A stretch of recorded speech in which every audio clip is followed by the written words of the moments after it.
Hello, nerds! Nerds for humanity. Time for Nerd Nightly News, Christmas Eve edition. I've got 3 stories for you, drawn from the New York Times, Wall Street Journal, Fox News, and CNN. On New York Times, they have a post-mortem on what went wrong for Ron DeSantis in 2023. Wall Street Journal is going to talk about Sam Altman, the CEO of ChatGPT, and how he lost the confidence of top leaders in 3 organizations, yet has rebounded to greater heights. Then we've got Fox News talking about a pro-Palestinian protest during a Christmas fundraiser for blind children. And then we have CNN with Donald Trump urges federal appeals court to immunity in election subversion case. So those are the 3 stories. I hope everybody's having a great Christmas Eve. And if you celebrate Christmas tomorrow, I hope you have a Merry Christmas. I probably will not be doing a news update unless, let's see, if there's like 50 likes, we'll do a Christmas edition. But for now, let's go into the first story, which is the New York Times doing a post-mortem on what went wrong for Ron DeSantis in 23. The Florida governor entered the year flush with cash and momentum. In the months since, internal chaos and Trump's indictments have sapped even his most avid supporters. Ron DeSantis woke up in Iowa with a familiar political headache. The man he is chasing in the polls, Donald J. Trump, had just been disqualified from the ballot in Colorado in yet another legal assault that Trump leveraged to cast himself as a victim. And so Mr. DeSantis trod carefully in the next morning outside Des Moines when he called Mr. Trump a high-risk choice, alluding to all the other issues, 91 felony counts, 4 indictments, the Colorado ruling facing the former president. I don't think it's fair, Mr. DeSantis said, but it's reality. He was talking about Mr. Trump's predicament, but he could just as easily have been talking about his own, boxed in by a base enamored with Mr. Trump that has instinctively rallied to the former president's defense. Mr. DeSantis has struggled for months to match the hype that followed his landslide 2022 reelection. Now, with the first votes in Iowa only weeks away, DeSantis has slipped into 3rd place behind Nikki Haley, and he has had to downsize his once grand national ambitions to the simple hopes that a strong showing in a single state, Iowa, could vault him back into contention.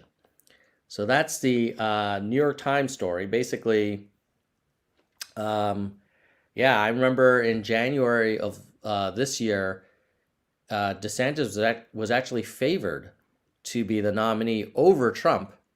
And you got to hand it to Donald Trump. And maybe all of those indictments have really, in a weird way, encouraged his supporters to rally behind him. So let's go on to the next story, which will be from the other side of the aisle. So we're going to go from New York Times to Wall Street Journal.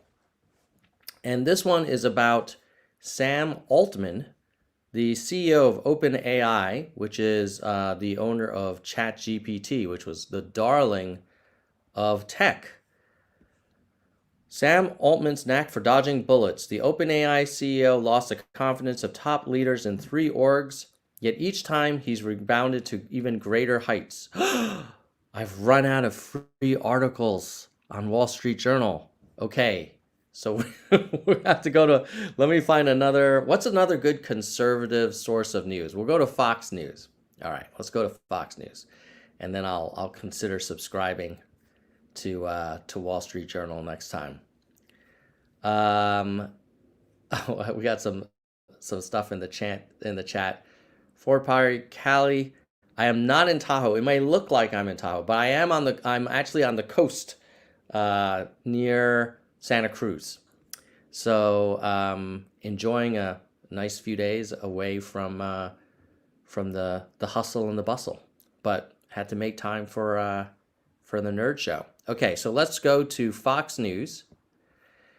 And then while I'm pulling up the Fox News stuff, I'm going to need another conservative source that isn't Fox News or Wall Street Journal, because we're going to do Fox News now. And then, as you guys saw, I ran out of free articles on Wall Street Journal. If you want, I could probably subscribe to Wall Street Journal. I don't know how much it costs. Another reason to join Nerds for Humanity. But if you have another conservative source, maybe I'll look at Newsmax. Oh my God, I'm almost terrified, but I might do that. Okay, so let's go to Fox. Here's the headline: Anti-Semitism exposed. Pro-Palestinians disrupt Christmas fundraiser for blind children. One critic said the protest was just shameful.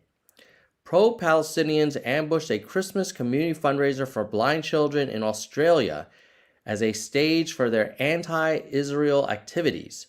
The event, Vision Australia's Carlos by Candlelight, had 10,000 people in attendance and was broadcast live. As the crowd booed, the protesters raised Palestinian flags as they trampled across the stage and screamed about Gaza before they were dragged away by security. Well, it is a climate, isn't it? A female host said. It's okay. Everybody, we are actually fine here. Everybody's allowed to have their moment. It's a very hard time in this world. There's a lot of pain out there that people are experiencing, another host said. Some social media users on X had a different reaction. Darren Grimes, a conservative commentator for GB News, says, no, this moment isn't theirs.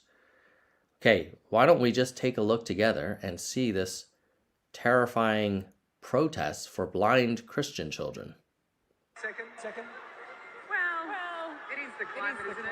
Yeah, it is the climate. We are in Melbourne. It's okay, everybody. We are absolutely fine here. Do you know what, though? Let's take it easy. Everyone get off nice and easy. Nice. No, it's okay.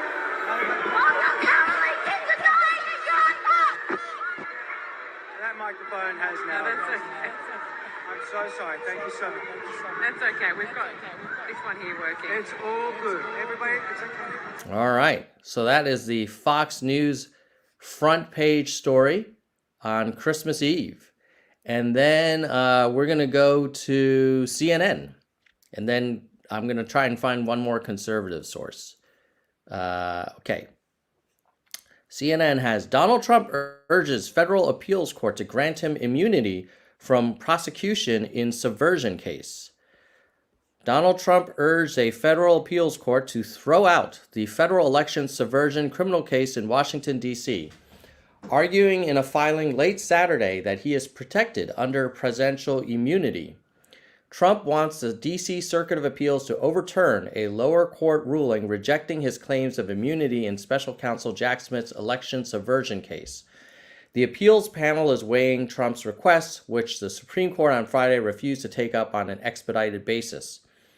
The filing reiterates what the former president's lawyers have repeatedly asserted, that Trump was working in his capacity as president to ensure election integrity when he undermined the 2020 election results and therefore has immunity, and that his indictment is unconstitutional because presidents can never be prosecuted for official acts unless they are impeached and convicted by the Senate. So, quick commentary there. If you remember, the Republican senators voted against impeachment, saying that, well, this needs to be settled in the courts, not in the Senate. And so Mitch McConnell and a bunch of other Republicans voted against impeaching Trump for January 6th. So now that it's going through the courts, the Trump defense team is saying, oh, you cannot try him in the courts. He should have been impeached first. So my opinion is that the Republicans or the MAGA folks are trying to have it both ways. Like, if you didn't want to go through the impeachment in the Senate, and you said it because you had to go through the due process of the courts, then when you get put in front of the courts, you can't say, hey, why wasn't I impeached in the Senate? You have to kind of pick a lane. That's just my opinion. All right, so now we're going to find one more conservative source, because we did New York Times and CNN. Then we did Fox. So I'm gonna, you know what? This is scary. I don't usually go here, but I'm gonna go to Newsmax because in the spirit of Nerds for Humanity, Nerd Nightly News, we want to kind of have a variety of sources of news, and this is definitely not CNN or New York Times. Let's see. What is the Newsmax? No, I do not want notifications from Newsmax. Okay. They're talking about IDF releases 14 troops killed in Gaza. Lonely this Christmas, go to Jesus. UFO near Air Force One. Wow, Newsmax. Okay, we're gonna go to the IDF story. IDF releases names of 14 troops. They've made tremendous progress. In fact, that number just KIA in Gaza, including 10 in one day. The Israeli Defense Forces has published names of 14 soldiers killed in action in Gaza. Since the start of Israel's ground invasion, 153 troops have been killed, 486 have died since the beginning of the war against Hamas on October 7th. 9 of Saturday's casualties were announced, with 4 killed in battle in the southern Gaza Strip when an anti-tank missile hit their APC. They were identified. Those are their names. A few hours after announcing deaths, published names of another. So far, our forces have destroyed and seized 30,000 explosive devices, including anti-tank missiles and rockets that were in Hamas possession. Further, Hagari said the Israeli forces had expanded ground operations in the southern and northern parts of Gaza. During the past day, IDF have attacked 200 targets. Okay, so that is Newsmax for you. All right. Oh, I was not sharing my screen. Hold on, I'll just show you so you know I was definitely reading from Newsmax and I wasn't making it up. Okay, so this is us in a very strange place on Newsmax.com, and here's a story about the names of the 14 troops released. Okay, so let's quickly summarize, and then I'm going to thank the channel members. And then, as a bonus piece of content, I am going to give you the latest polling results for both Trump and Biden in the primaries and in the general election. But first, let's summarize. So, okay, we did the New York Times Post-Mortem on DeSantis. Basically, he cannot compete against Trump. Trump's indictments and Trump being a great campaigner, and frankly, DeSantis kind of sucking at campaigning, has left him now in third place behind Nikki Haley and Donald Trump. Trump, Haley in that order. And then we did the Fox News story about that was kind of like, I don't know why Fox picks these stories as their top of their homepage. The whole pro-Palestinian protests during the fundraiser for the blind children. I think it's, again, like Fox is really good at kind of throwing red meat. And of all the stories they could have put at the top of their homepage, that was the one they picked. So we ran it. And then CNN did an update on the Trump defense team, claiming that if you're acting as president, you are immune from prosecution for criminal acts, which is crazy, in my opinion. Like, no one should be above the law. There's no qualified immunity for presidents, as far as I know. And then finally, we did the Newsmax story, which the IDF releasing the names of the 10 killed in action. That's also kind of, in my opinion, a bit of a one-sided story. It's like, okay, you're gonna write a whole story on Newsmax about the 10 names of IDF soldiers killed. I mean, how many Newsmax stories are there about the names of Gaza civilians killed? Probably not a whole bunch. I don't know, maybe there are. You can let me know in the comments. Maybe I'm not giving Newsmax enough credit about kind of sharing the civilian deaths from the IDF actions in Gaza.